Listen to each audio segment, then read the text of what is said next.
মায়া থেকে মুক্তি কিভাবে সম্ভব এবং কিভাবে আমরা ভগবানের কাছে পৌঁছাতে পারি।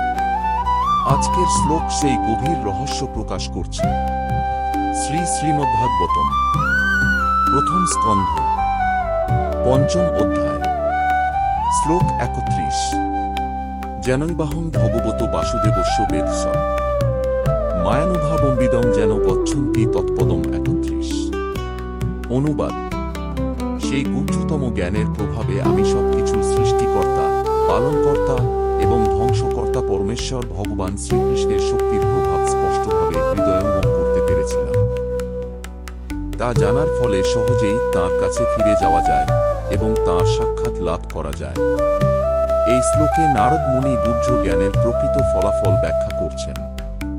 তিনি বলছেন, এই জ্ঞানের মাধ্যমে তিনি বুঝতে পেরেছিলেন ভগবানের মায়াশক্তির কার্যপ্রভাব, এবং এই উপলব্ধির ফলেই তিনি ভগবানের কাছে পৌঁছানোর পথ খুঁজে পান।